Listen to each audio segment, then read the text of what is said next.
Oh, yeah, that's good. Cut cables up there. That's nice. Okay. It's actually for the digital antenna, but no big deal because I can reroute that. Yeah. I'll buy one. Yep, no good deed ever goes unpunished. I'll get it drilled out. I'll just move all this stuff somewhere. Okay. At least I still have shelves, so that's good. Yeah.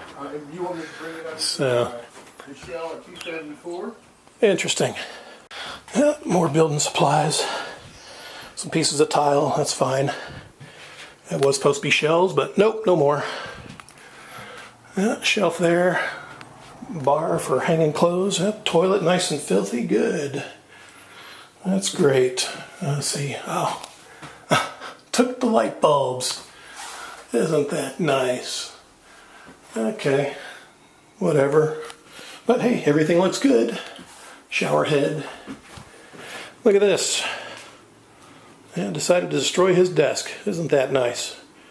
Again, no big deal. That was his, not mine. But hey, that'll make for great firewood. Guaranteed. So yeah, we're getting everything rekeyed right now. Locksmith is cutting me a deal. So cool. Well, look, fish, blanket, you know, more firewood. Left a few things here and there. No big deal. I was looking for any friendly notes. I don't see anything. But, yeah, like I said, no good deed ever goes unpunished. Interesting. Some of my carpet left over.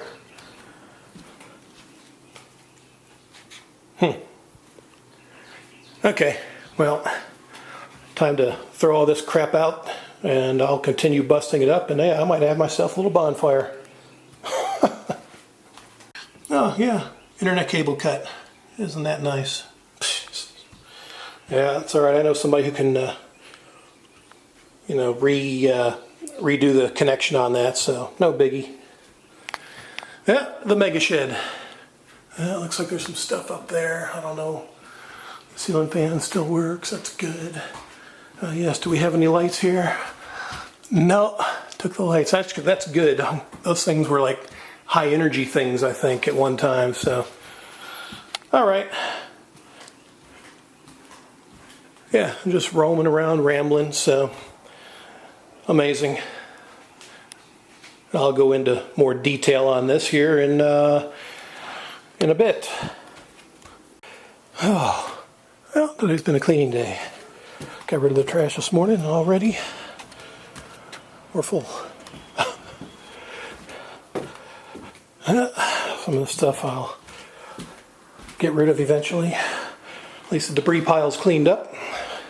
Gracias to my honey.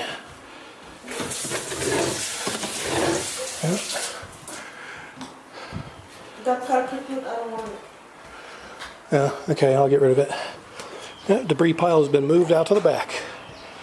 Perfect for a big old bonfire. I guess I just can't help but laugh. That's pretty amazing. All right, well, you've seen the evidence.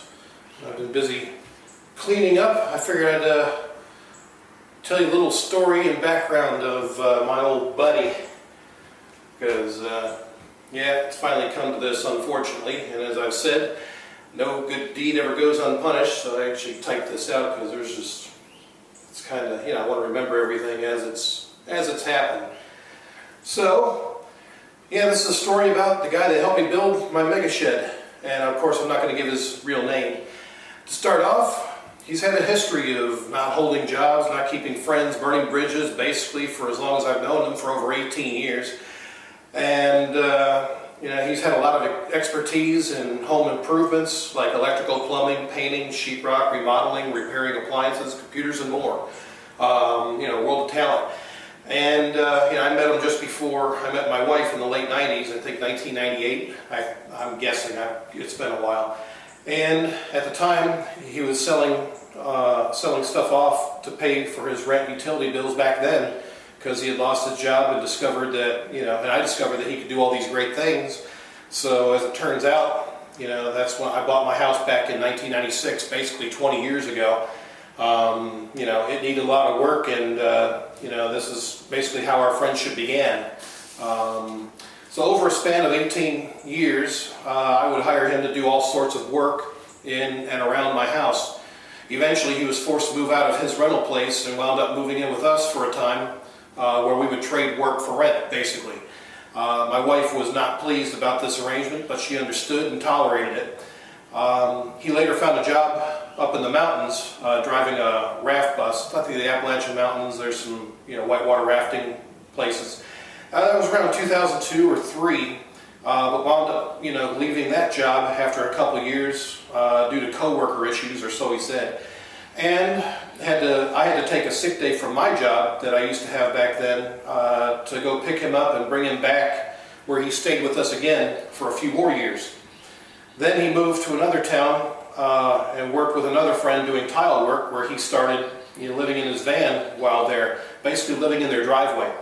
Eventually, he wound up having issues with him and his wife and moved back here to my place to live in his, living in his van in our driveway. Get these pages apart here. Okay, so I helped him find a job working for a friend that runs an industrial electrical company. Let me see. Yeah, I'm just making sure I'm on the right page.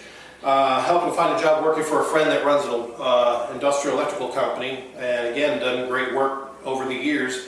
But once again, he's had issues with coworkers. He's walked off that job a few times as well, and amazingly been rehired. He lived in his van parked in our driveway for a few more years, until finally I came up with the idea of building the mega shed where I'm at right now. On my vacant lot, next door to my house back in 2011. I did some research and got approval from the city to build it in July of 2011, so I financed the project, he designed it, and we both built it. It was completed by the end of 2011, and total labor costs that I owed him came to around $10,000. The arrangement was, I allowed him to stay in the mega shed for $300 a month, where $150 he would pay me for utilities, and $150 would be applied towards the labor I owed him. There was no actual rental agreement. Everything was fine until September of last year, 2015, when I asked for the utility payment one day early. And, before we took our trip to Mexico, you remember probably for Millie's quinceaños, preparations and all that. He instead sent me an email wanting a couple things out of my storage shed. I got a small storage shed next door. I was busy packing at the time, and said I would get to them when I had a chance. When I had a chance, and that he was welcome to go over there and get them himself. And I asked for the utility payment. He instead replies by email, because he wasn't man enough to tell me face to face, and I quote, "Not my problem, yours." And then proceeds to go off on me in an email tirade that he's not my ATM, he didn't appreciate feeding my dog, and that I invade his privacy, accusing me of spying on him. Yet he installed a camera on the front corner of my mega shed to spy on my wife and I, and on our own property. Yeah, there's the camera used to spy on me. He went on to say that he doesn't work for me, and threatened to call the cops if I had a fire in my outdoor fireplace, and also threatened to call animal control on my dog because he wasn't going to take care of it when we were gone on our December trip to Mexico, and rambling on about other psycho babble. Basically, threatening me in any way was the wrong thing to do.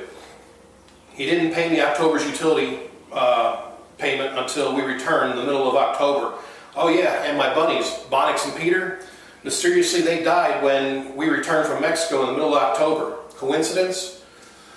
Well, unfortunately, I had to give my dog away at the end of last year before our December trip in 2015. He seems to forget all the times that I've helped him over the years. Like back in the 2000s, I let him borrow my collector's edition 1980 Oldsmobile 442 Cutlass when his cars broke down so he could get to work, or when he wrecked his car and we fronted him the money for the van he's driving now, or when I loaned him my Dodge truck twice when his transmission went out in his van last year, just so he could keep his job. There's a whole lot more I could mention, but there's just too much to list over an 18-year span. Then, not long after returning from our trip to Mexico in January of this year, 2016, he threw out my stuff I had over here, like 8 rolls of insulation that was supposed to be for under the mega shed floor, basically for insulating the floor here. And remember the chest freezer I sold back in January? I made a quick YouTube video about it. That was mine too. He was so nice enough to drag it down the steps, basically the steps right here, damaging the underside in the process, pushing it up against the back gate, the back access gate I have, so I would have to hop the fence, drag it out on the way, drag it out of the way, just so I could open the gate and move it over to my sitting area before I sold it.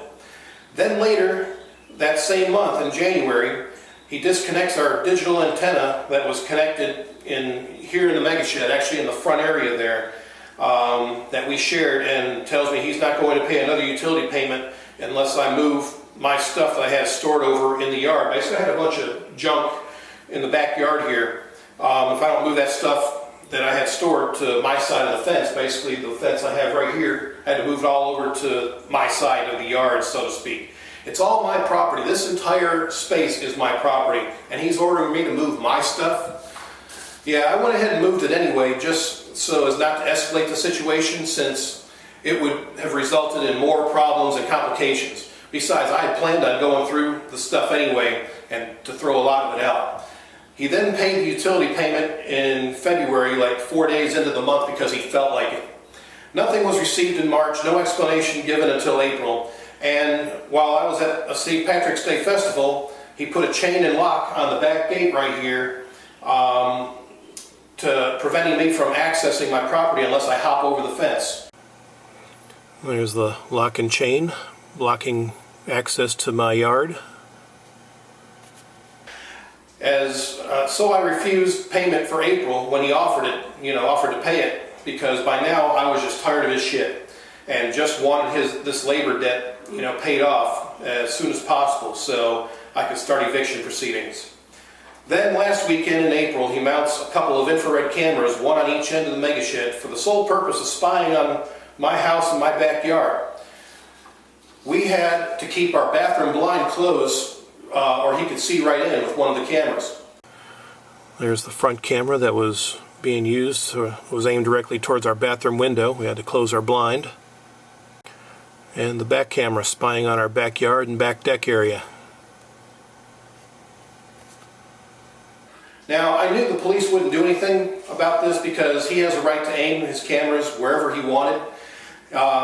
He was just continuing to try to piss me off. But hey, I'm a former submariner. I used to live underwater with assholes I didn't like for months at a time, so this was nothing new for me.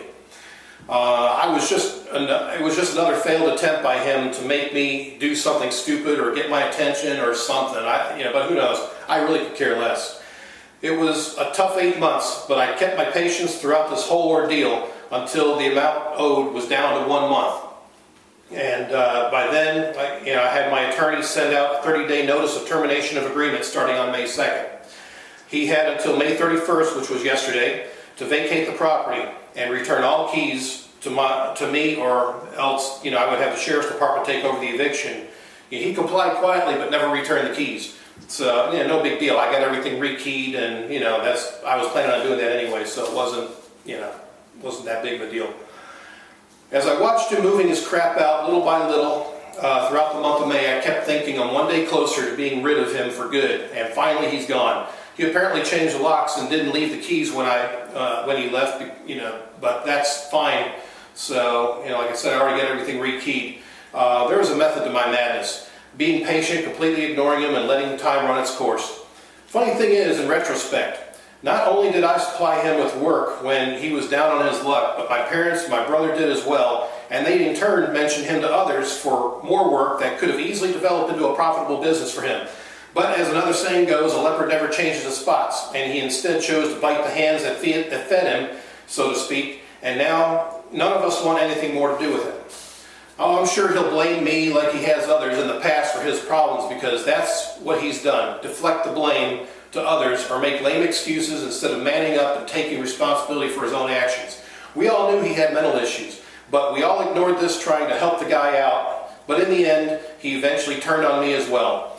I always had a feeling he would, turn on me, so I was prepared.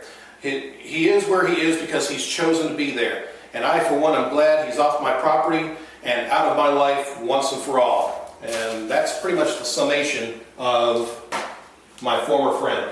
So, I got a lot of stuff out of him, work-wise. Again, barter trading, deals, trading for work or whatever, rent, or not rent, but just, payment for work and all that. But now, he's gone. I've had it. It finally came to the point after 18 years, treating me like a piece of shit, basically. I've got nothing more to do with him, ever. And I mean that. I've already made some connections for finishing up inside the mega shed, whether it's painting, sheetrock, a little bit of patchwork here and there. Actually I'm going to be building a deck on the back of this here, hopefully in the near future, so stay tuned for that. But yeah, you're probably not going to see this video until after our trip we get back from Mexico. And I'll just have it all ready to upload in July, so this will be done a month prior to you seeing it. So I just wanted to at least note it and get it all on video, ready to upload in July. So yeah, so there you go. That's the summation of, my old buddy. So